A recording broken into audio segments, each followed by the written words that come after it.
Kabanata 3721. Nang marinig iyon, natigilan si Fisher. Anong ibig mong sabihin? Tiyak na malalaman nila kung gaano karaming mga asset ang mayroon ako sa Floatwell. Sa tingin ba nila ay mabibili ako ng mga Indian sa halagang 150 milyon lamang? Anong biro? Higit pa riyan, kinuha ko si Cody sa larawan. Kahit anong tingin mo, hinding-hindi ako tatanggapin ng mga Indian, kahit na maging bobo ako para tanggapin ang alok nila. Mukhang sinusubukan nilang pumanig sa akin, ngunit lahat ng ito ay isang mabisyo na panglalansi lamang. Sinabi lang nila na mapanganib para sa akin na lumaban dahil may isang tao sa likod ng mga eksena na sinusubukan akong e-pressure. Pagkatapos matalo nila Amber at ng lahat ng mga batang talento ang nangungunang talento mula sa India, napagtanto ng mga Indian na hindi sila kasing lakas ng inakala natin noon. Sa isang banda, ayaw nila akong madamay sa isang pagdurog sa oras na iyon na wala akong pagkakataon na mananalo sa final na iyon. Sa ganitong paraan, hindi ako magkakaroon ng pagkakataong mahirang bilang young master ng longmen. Sa 14 na mandirigma, maaaring may mga espiya mula sa kanilang panig. Sabihin nating ang isa sa kanilang mga tauhan ay nadurog ang mga Indian at naging young master ng longmen. Iyon ay magiging mas kumikita para sa kanila, hindi ba? Sabi nga, ang mga Indian na nanunuhol sa akin ay isang dahilan lamang. Pinaplano talaga nilang gamitin ang sitwasyong ito para sugpuin ako.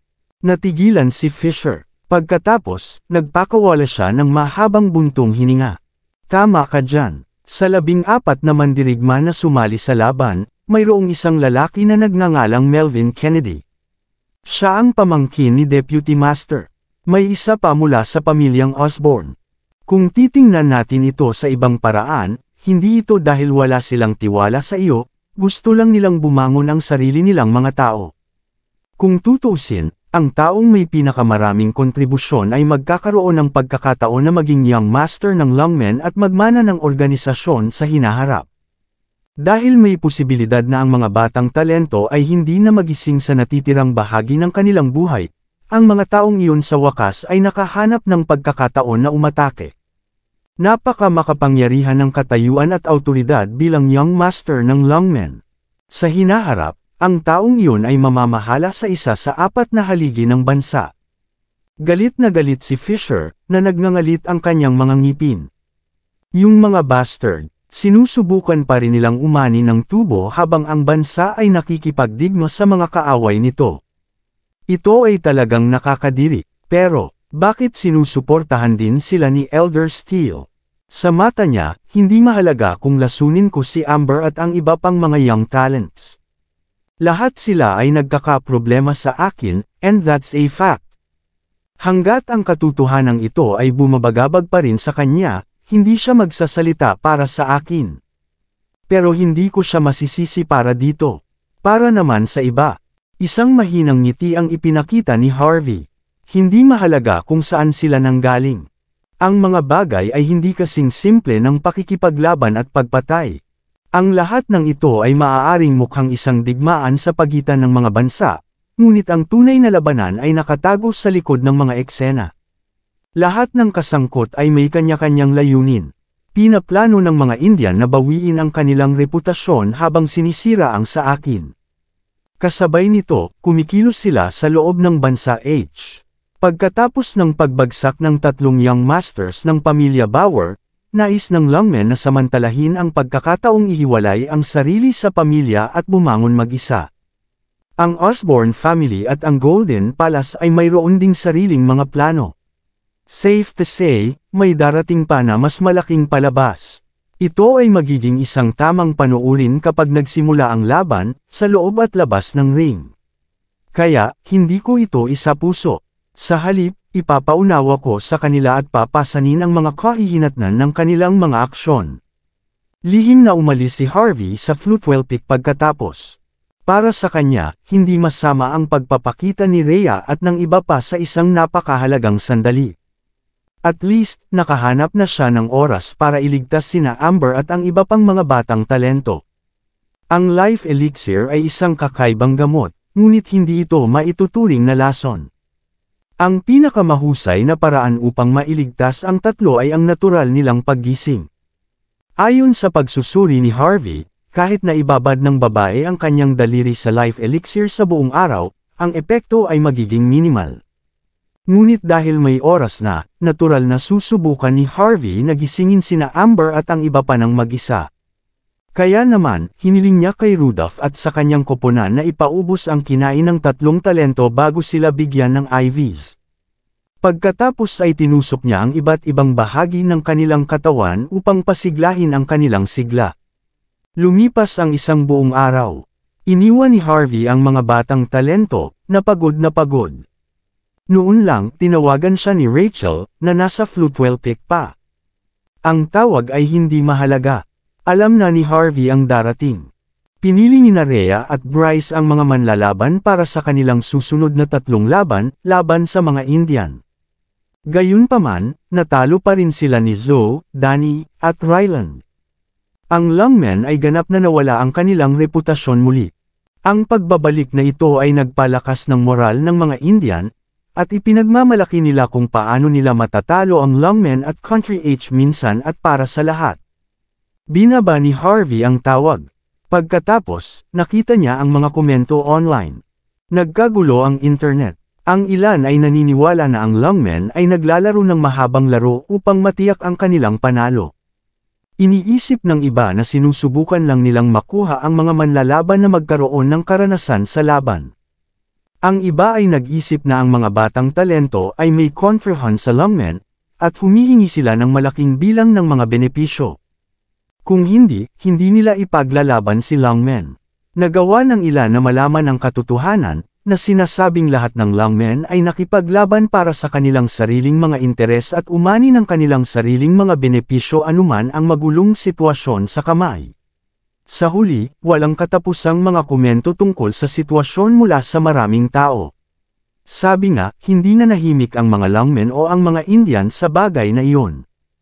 Parang lahat sila ay naghihintay sa susunod na mangyayari. 4 na araw ang lumipas sa isang kisap mata. 12 sunod-sunod na talo ang Lungmen. Ang mga kampyon sa probinsya ay natalo lahat. Ang mga lalaking ipinadala nina Bryce at Rhea ay pawang sinampal na parang mga patay na aso laban sa nangungunang tatlong talento ng India. Dahil dito, walang awa na binastos ng mga netizens ang mga mandirigma.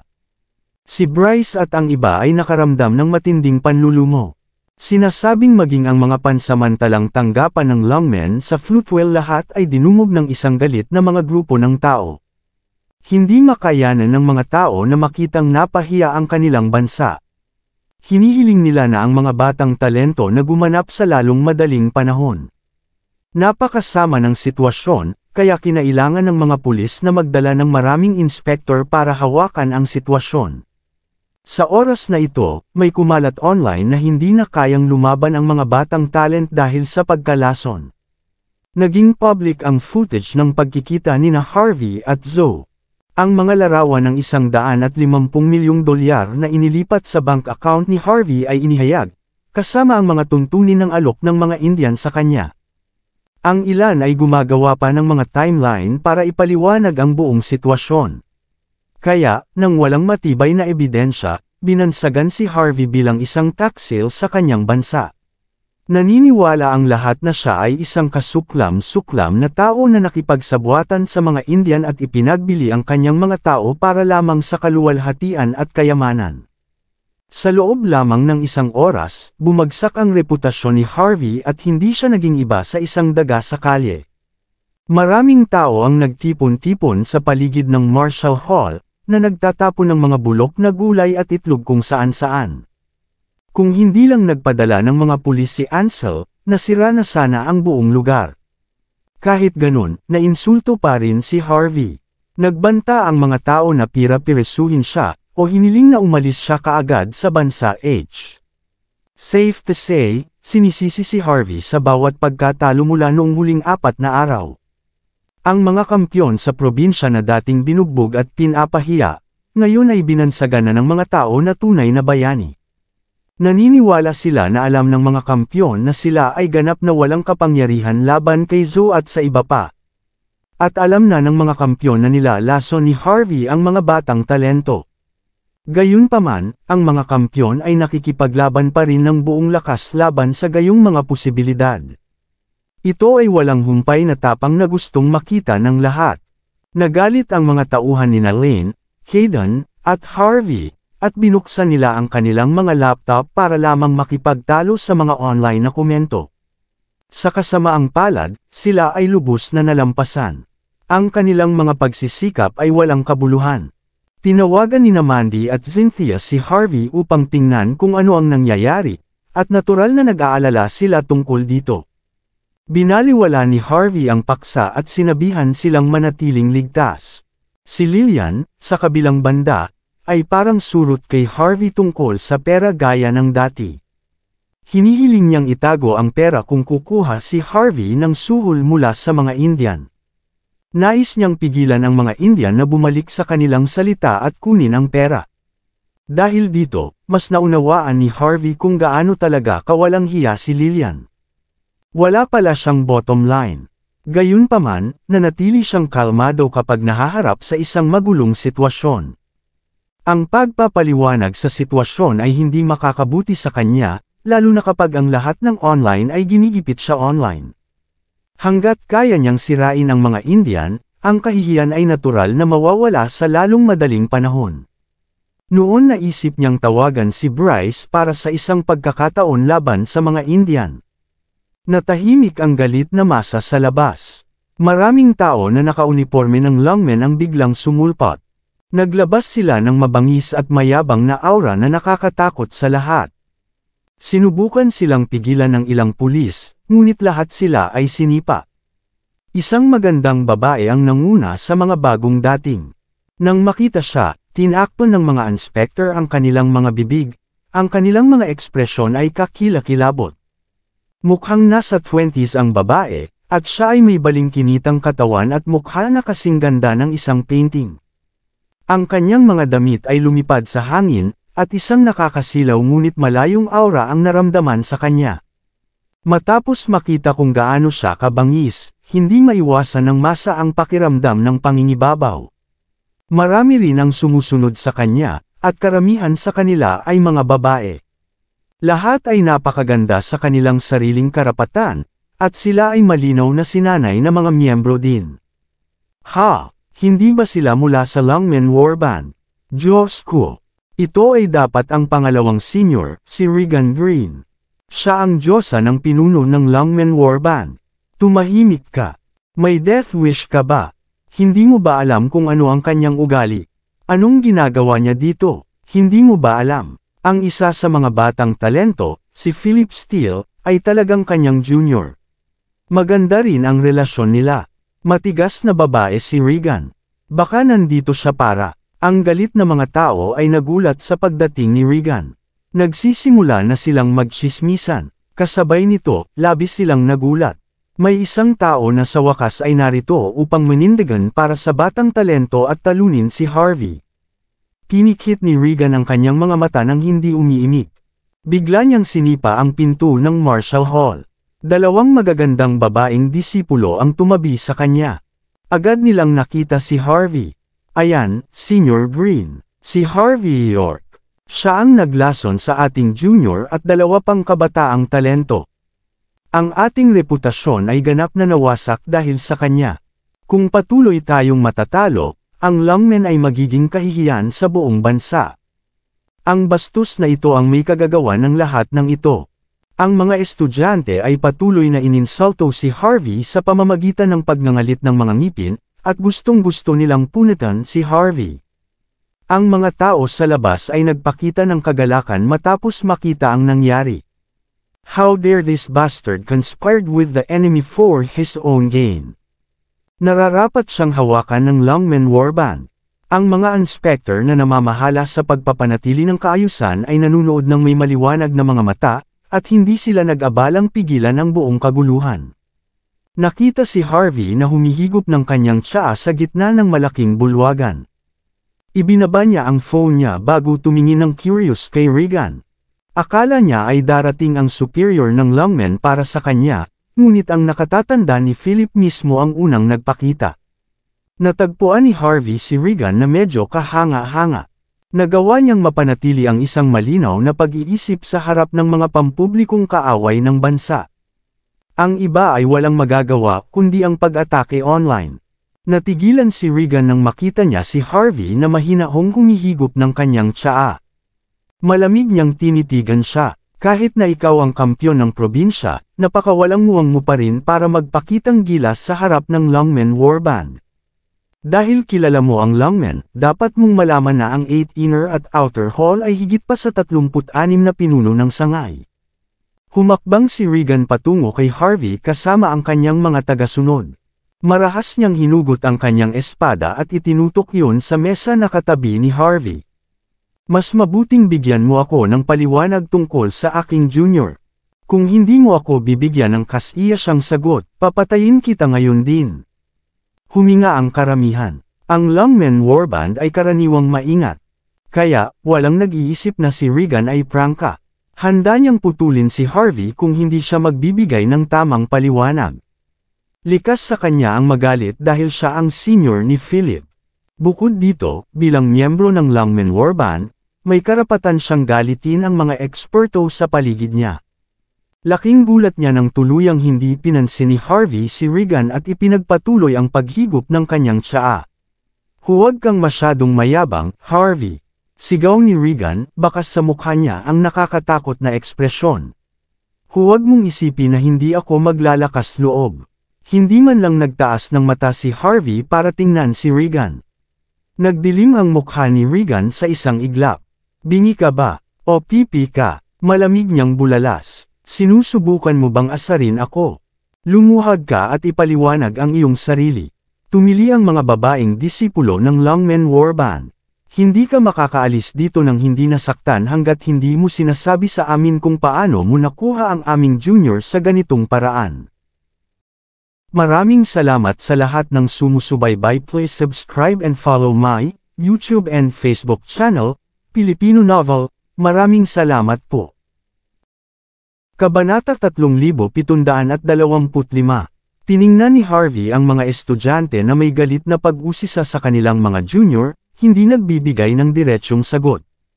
Ito ay isang magandang bagay para sa kanila upang manindigan para kay Philip.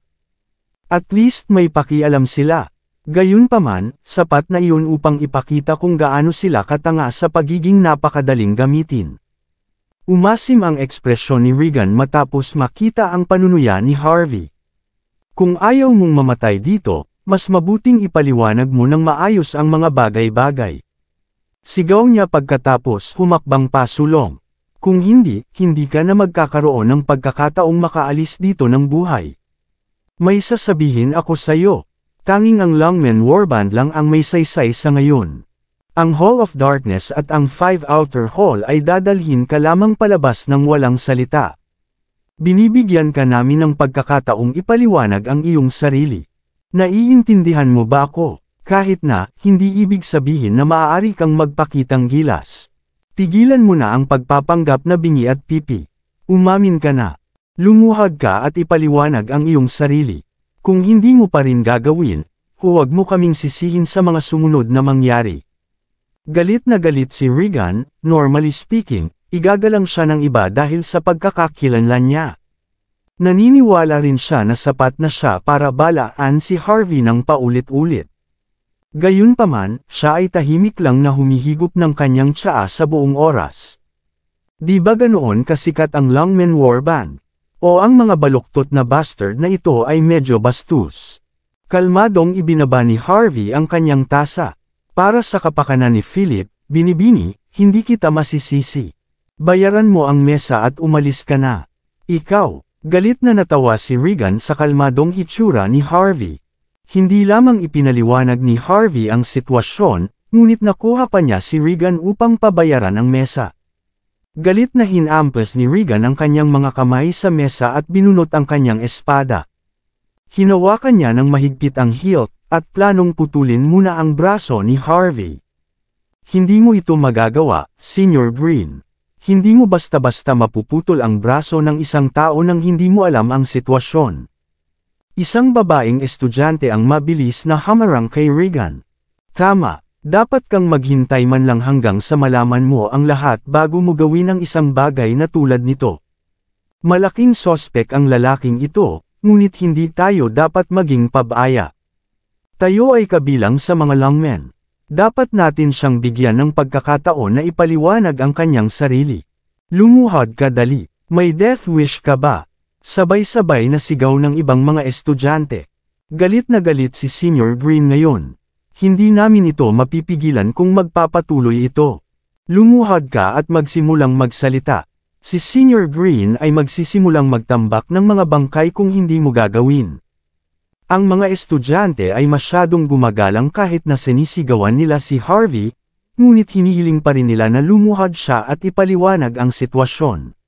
Sa ganoong paraan, makakapag-relax si Regan. Lumabas ang ilang estudyante at padabog na isinara ang pinto. Ayaw nilang may makakita o kumuha ng litrato kung magkaaway. Sino ka? Bakit ka nandito? Sigaw ng isa pang estudyante kay Lane na sumulpat sa likod. Kung hindi ka kasali sa sitwasyong ito, lumayo ka dito. Hindi pinansin ni Lane ang mga estudyante at mahinahong naglakad patungo kay Harvey. Hindi mo ba ako naiintindihan? Galit na galit ang alagad. Ang Longmen Warband ay may reputasyon na dapat itaguyod. Gayunpaman, marami sa mga taong ito ang hindi gumagalang. Senior Green. Ang babaeng ito ay ang outer circle na alagad ng Golden Palace, si Lane na Iswell. Siya ang bodyguard ng bastard na iyon. Lane na Iswell. Malamig na tawa ni Regan. Maalamat na alagad ng panlabas na bilog ng Golden Palace. Nakakamangha, sisiguraduhin kung matatalo ka dahil kakampi mo si Harvey. Mr. York. Ibinuhos ni Lane kay Harvey ang isang tasa ng tsaa, hindi pa rin pinapansin si Regan at ang iba pa. Inimbestigahan na namin ang sitwasyon. Ang mga kabataang ito ay dumating dito sa kanilang sariling kagustuhan. Ang Panginoon ng Longmen Warband ay malamang na hindi alam ang tungkol dito. In the end, pinagtatanggol lang nila yung juniors nila. Medyo walang ingat sila, pero hindi nila kasalanan iyon. Kailangan natin silang palayain. Sinubukan ni Lane na kumbansihin si Harvey. Hinangaan niya si Regan at ang iba pang pumunta rito para sa kapakanan ni Philip. Sabi nga, ginamit sila dahil sa kanilang kapabayaan. Kaya naman umaasa si Lane na si Harvey ay magiging mas mabuting tao at patawarin sila. Tumango si Harvey. Dahil ginagamit lamang ang mga ito, hahayaan natin sila. Sabihin sa kanila na umalis na. Siyempre, tumango si Lane. Tapos, malamig siyang tumingin kay Regan. Binigyan ka ni Sir York ng pagkakataon at hindi ka papanagutan dito. Dapat kang umalis ngayon. Natigilan si Regan. Makalipas ang ilang segundo, sumabog siya sa galit. Alam mo ba kung sino kami, mga bastos? Hindi mo kami binibigyan ng sagot. Gusto mo pang umalis na kami. Sino ka sa tingin mo? Hayaan mo akong sabihin sa iyo ang isang bagay. Sa Flutewell, ang pinuno lang ng Longmen Law Enforcement ang makakapagpabagsak sa amin.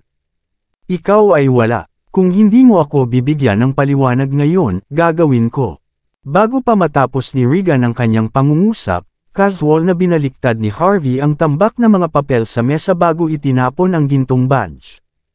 Ano ang ibig sabihin nito? How dare you throw things right in front of me? Sa tingin mo ikaw? Namilog ang mga mata ni Regan sa gulat bago niya natapos ang kanyang pangungusap. Ang gold badge ay may label na Longmen Law Enforcement. Ang badge ay nagtataglay ng parehong awtoridad gaya ng mismong pinuno. Nanghina si Regan sa sandaling iyon, at agad na namaga ang kanyang dila, at bumilis ang kanyang paghinga. Maging ang kanyang mga paa ay nagsisimula ng manghina. Napalitan na ngayon ng nakakatakot na tingin ang mukha niya. Ang ibang mga estudyante ay pawis na pawis, at ang kanilang mga paa ay ganap na namamanhid. Niwala silang lakas ng loob na tumayo ng tuwid. Ang kanilang pagmamataas at kayabangan ay napalitan ng lagim. Hindi ko akalain na ang badge na ito ay may mas mahusay na reputasyon kaysa sa akin. Humigop ng tsaa si Harvey, kalmado pa rin. Kunin mo ito at magpadala ng salita sa ngalan ko. Lahat ng longmen ay hindi makikialam sa sitwasyon upang maiwasang magamit ng kaaway. Tumango si Lane. Naiintindihan. Makikipag-ugnayan ako kaagad sa Deputy Chief. Hoy! Biglang sigaw ni Regan. Tama na ang pag-arte. Ano ang punto? Akala mo ba papakawalan kita para lang magkaroon ng peking badge na ganyan? Lalo mo lang pinapasama ang sarili mo. Kinagat ni Regan ang kanyang mga ngipin. Ayaw niyang maniwala na si Harvey talaga ang may Longmen Law Enforcement badge. Sa tingin mo ba ay peke ito? Tahimik na ngumiti si Harvey habang piniflick ang tasa ng tsaa sa badge. Ang badge ay inihagis mismo kay Regan na may nakakasilaw na liwanag. Iminumungkahi kung tingnan mong mabuti, binibini. Huwag kang magkamali. Tiningnan siya ng masama ni Regan at saka nagangat ng tingin. Sumabog ang kanyang isip nang makita niya ang ilang mga nakatagong marka upang patunayan ang badge. Agad siyang napaluhod, na napasubsob ang mga tuhod sa lupa. Hindi na siya manatiling kalmado. Ang badge ay hindi maikakailang totoo. Kahit na ang isang nangingibabaw na babae tulad ni Regan ay hindi maiwasang kiligin. Wala siyang ideya kung sino talaga si Harvey, ngunit sapat na ang badge para patunayan ang kanyang makapangyarihang katayuan. Si Harvey ay hindi isang taong makakalaban ni Regan. Kung hindi siya lumuhod, hindi lang siya ang may problema, ang buong Longmen Warband ay makalad ka rin. Paumanhin, Mr. York. Ang lahat ng ito ay isang hindi pagkakaunawaan lamang. Pakiusap bigyan kami ng pagkakataon na tubasan ang aming sarili. Hindi lang si Regan, pati ang ibang mga estudyante ay napaluhod sa lupa. Tuluyan nang nawala ng kulay ang kanilang mga mukha. Saglit na pinaningkitan sila ni Harvey. Ito ang inyong unang pagkakamali, dumating ka na may mabuting hangarin. Malinaw na sinasamantala ka dahil sa sitwasyon. Napagpasyahan kong parusahan ka sa pamamagitan ng pagpapabantay sa inyo ng isang batang talento sa likod bahay sa loob ng isang araw. Maaari ka nang umalis pagkatapos nito. Natigilan ang mga estudyante. Hindi nagtagal ay natauhan na sila. Kahit na sinabi ni Harvey na pinaparusahan niya sila, binibigyan niya talaga sila ng oras para manirahan sa kanilang mga juniors. Ginantimpalaan niya sila ng kabaitan. Napatingin ang mga estudyante kay Harvey na may kakaibang ekspresyon. Talaga bang nakikipagsabuatan ang ganitong uri ng tao sa kaaway para sa sarili niyang kaluwalhatian? Hindi na muling sinulyapan ni Harvey si Regan nang tumayo ito. Lane, tawagan ang deputy branch leader na si Bennett. Sabihin mo sa kanya na lalabanan ko ang mga Indian bukas. Anuman ang desisyon ng superior, pupunta ako. Gulat na gulat si Regan at ang iba pa. Plano niyang sirain ang mga Indian at ibaling ang direksyon ng alon. Naisip lang niyang gumawa ng aksyon sa halip na magalit sa mga online na komento. Ito ay isang tunay na lalaki. 6:00 ng hapon, sa loob ng meeting room ng Budokan Longmen. Harvey, narito ka. Sinalubong ni Fisher at Damian si Harvey nang bukas ang mga braso. Hindi nagsalita sina Rhea at Bryce, tanging-tango lang ang sinalubong nila kay Harvey. Napatingin si Harvey sa mga tao sa paligid niya at sinabing, Deputy Branch Leader Bennett, Elder Steele. Sinabi ko sa mga tao na magpadala ng mensahe na lalaban ako bukas. Hindi ka ba sumasang-ayon sa akin? Pinaplano mo bang matalo ng tuluyan? Namilog ang mga mata ni Fisher, na para bang nararamdaman niya ang galit sa mga sinabi ni Harvey. Huminga siya ng malalim at sumagot, I'm sorry about what happened the other day, Harvey. Kami ay lubos na nagkasala sa iyo. Hindi namin akalain na lalaban ka pa rin sa kabila ng nangyari. Nagi-guilty talaga kami. Hiniling namin sa iyo na pumunta dito upang humingi ng tawad at pag-usapan ang pagkalipol ng ating kaaway bukas. Paulit-ulit na tumango si Damian. Na misunderstood kita, Mr. York. Alam namin kung paano mo tinatrato si Regan at ang iba pa. Makitid ang isip ko, paano makipagsabuatan ang isang tulad mo sa kaaway para sa ganoong kaliit na tubo. Sa ngalan ng 8 Inner and Outer Hall, humihingi ako ng paumanhin sa iyo. Sana ay gagawin mo ang iyong makakaya bukas. Ngumiti siya. Napakabait mo naman. May responsibilidad din ako sa mga young talent. Hindi ko sila inalagaan gaya ng ipinangako. Natural lang na lahat kayo ay magdududa sa akin at pipigilan akong sumama sa laban. Tapos lahat, kailangan nating tingnan ang mas malaking larawan. Hindi lang ito tungkol sa personal na pakinabang. Pero dahil nasa kakaibang sitwasyon tayo ngayon, magkukusa ako ng isa pang beses. Sana lahat kayo ay maniwala sa akin sa pagkakataong ito. Sa huli, lahat tayo ay mga tao ng bansa H. Hindi natin kailangang maglaban-laban sa ating sarili. Pagtatawanan tayo ng ating mga kaaway kapag nalaman nila ito. Hanggat walang humihila sa akin pababa, magiging madali para sa akin na sirain ang mga Indian na iyon. Patuloy na tumango sina Fisher at Damian matapos marinig ang sinabi ng malaking pusong lalaki.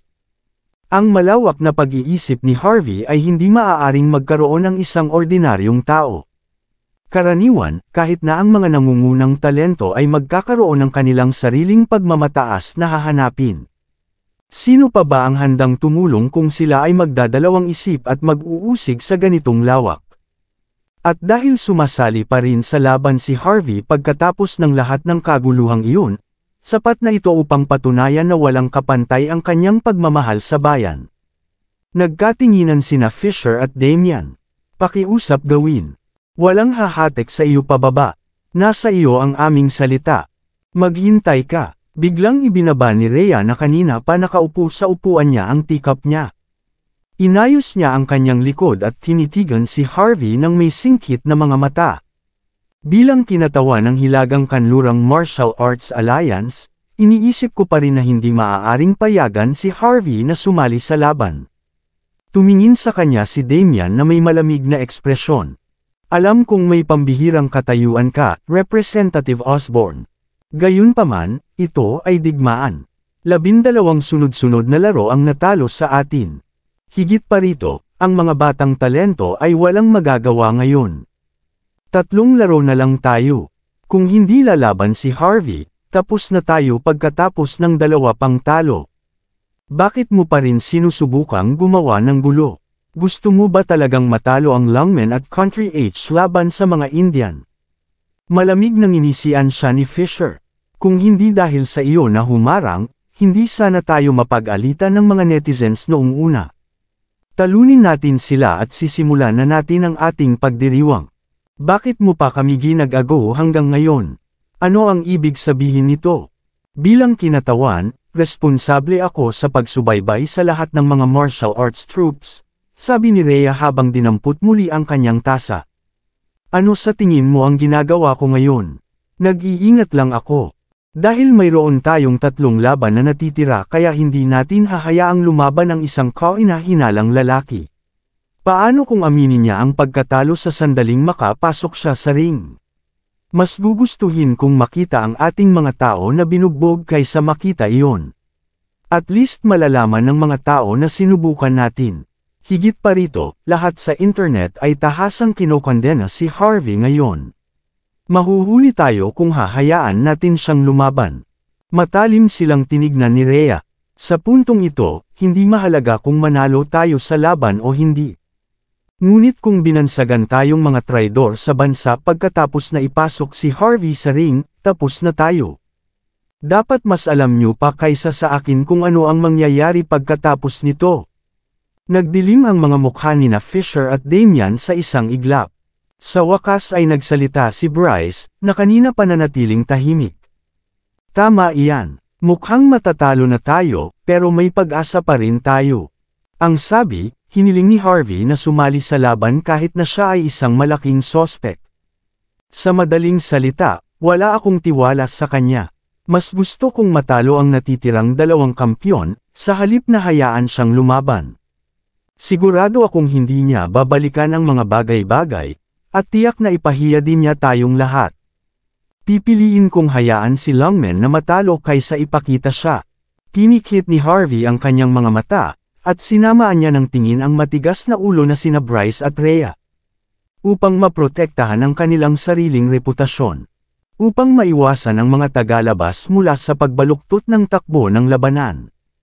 Upang sugpuin si Harvey at pigilan ang sinuman na magkaroon ng posisyon na young master ng Longmen. Pareho silang nagsumikap para makamit iyon. Sa sandaling iyon, itinulak ang pinto ng meeting room. Isang mahinahon ngunit marangal na boses ang maririnig. Sa tingin ko rin dapat sumali si Harvey sa laban. Biglang lumingon si Harvey, at may nakita siyang naglalakad. Ang anak ito ng pamilya Wright, si Shena Wright mismo. Anak ni Wright. Tumalon si Bryce at ang iba pa nang makita ang pagdating ni Shena. Natural, alam nilang lahat kung sino talaga siya. Maging ang mataas at makapangyarihang si Rhea ay tumayo para bigyan siya ng mainit na pagtanggap. Napanood ko ng live ang laro nitong mga nakaraang araw. Nirepaso ko na rin ang buong proseso. Kalmadong sinulyapan ni Shena ang mga tao sa paligid niya bago bumaling kay Harvey. Pumunta ako dito upang makipag-usap kay Representative Osborne at Deputy Master Kennedy tungkol sa laro bukas. Ngunit dahil napag-usapan na ninyo ito, nais ko ring ipahayag ang aking opinyon tungkol dito. Lumakad si Shena sa tabi ni Harvey bago nagpakita ng matamis na ngiti. Naniniwala ako na dapat ipaglaban ni Harvey ang bansa. Ang puting damit at buhok ni Shena ay lumipad sa himpapawid, na para bang siya ay isang dalaga at inosenteng babae na ngayon lang umibig. Sinulyapan ni Harvey si Shena bago ito binigyan ng isang matamis na ngiti. Salamat sa pagtitiwala sa akin, Prinsesa Wright. Iyon ay sinabi, na si Shena ay isang makabayan figure. Alam niya na ang pagtindig para sa kanya ay magbibigay sa kanya at sa kanyang pamilya ng masamang reputasyon. Gayunpaman, ginawa pa rin niya ito. Bahagyang humanga si Harvey sa mga kilos ni Shena. Alam ko na ang pagkatalo ng mga nakaraang araw ay nagpaalala sa iyo, Prinsesa Wright. Ito ay digmaan, kung tutuusin. Kapag natalo tayo, hindi lang ang reputasyon ng Longmen ang masisira, pati ang bansa H. Gayunpaman, dapat kang magtiwala sa amin. Sana manalo din ang ating bansa. Kabanata 3730. Bukod sa napakahina niya, may isa pang dahilan kung bakit hindi natin siya hinahayaang lumaban. Masyado siyang kaina-hinala, hindi namin maaaring patakbuhin ang panganib na ilagay siya sa mga linya sa harap.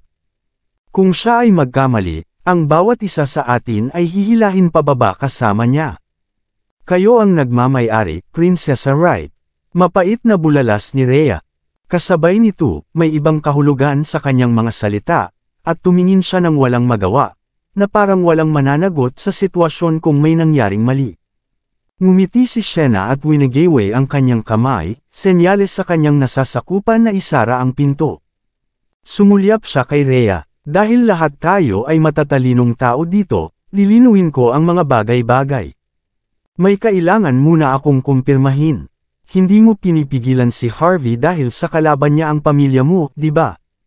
Agad namang natigilan sina Bryce at Rhea. Hindi nila inaasahan na ganito talaga ang sasabihin ni Shena. Huminga ng malalim ang dalawa bago sumagot, hindi naman. Mabuti, napangiti si Shena. Dahil iyon ang kaso, pag-usapan natin ang lohikal. Siguro marami kang hindi alam tungkol kay Harvey, pero masasabi ko sa iyo ang lahat tungkol sa kanya. Siya ang nagmamay-ari ng Sky Corporation sa Buckwood.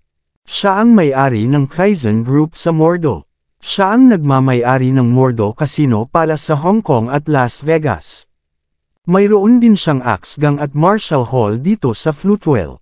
Hindi ko alam kung ano ang aktwal na halaga ng merkado ng kumpanya, ngunit sigurado akong maaari mo itong hanapin online. Bakit ang isang tulad ni Harvey ay kukuha ng $150 milyong mula sa isang Indian kung gayon? I have to admit, talagang mahigpit ang kamay ng mga iyon. Hindi mahalaga kung talagang susubukan nilang pumanig kay Harvey, ngunit ang maliit na halaga ng pera ay masyadong nakakainsulto. Kung mapanalo na ni Harvey ang laban na ito, siya ang magiging young master ng Longmen. Magkakaroon siya ng pagkakataon na maging pinuno ng pundasyon ng bansa sa hinaharap. Ang isang taong ganyan ay katumbas ng mga Panginoon ng 5 nakatagong pamilya at 10 nangungunang pamilya. Baka mas maganda pa, bakit ang gayong tao ay makikipagsabuatan sa kaaway at maging isang Brahman? Ano ang punto? Mas masarap ba ang pagkain nila? Patuloy na kumikibot ang mga mata ni Bryce at Rhea matapos marinig ang sinabi ni Shena. Sa isang paraan, hindi nila alam na talagang kahanga-hanga ang background ni Harvey. Sa kabilang banda, hindi nila naisip na si Shena ay kakampi kay Harvey. Hinayla ni Sienna ang sarili at nagpatuloy sa pagsasalita sa malambing na boses.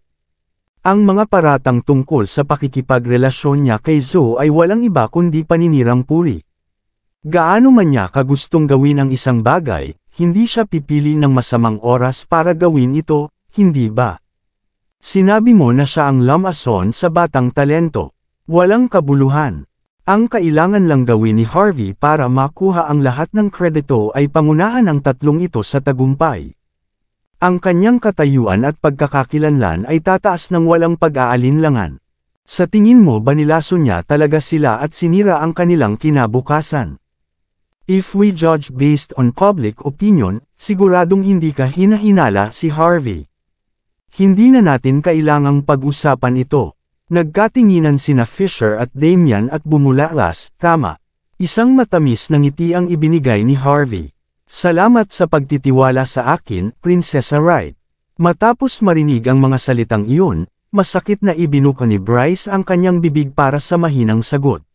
Gusto naming maniwala na inosente siya pero iba ang sinasabi ng lahat sa online. Napilitan kami sa isang sulok. Hindi tayo makakalaban sa mga tao.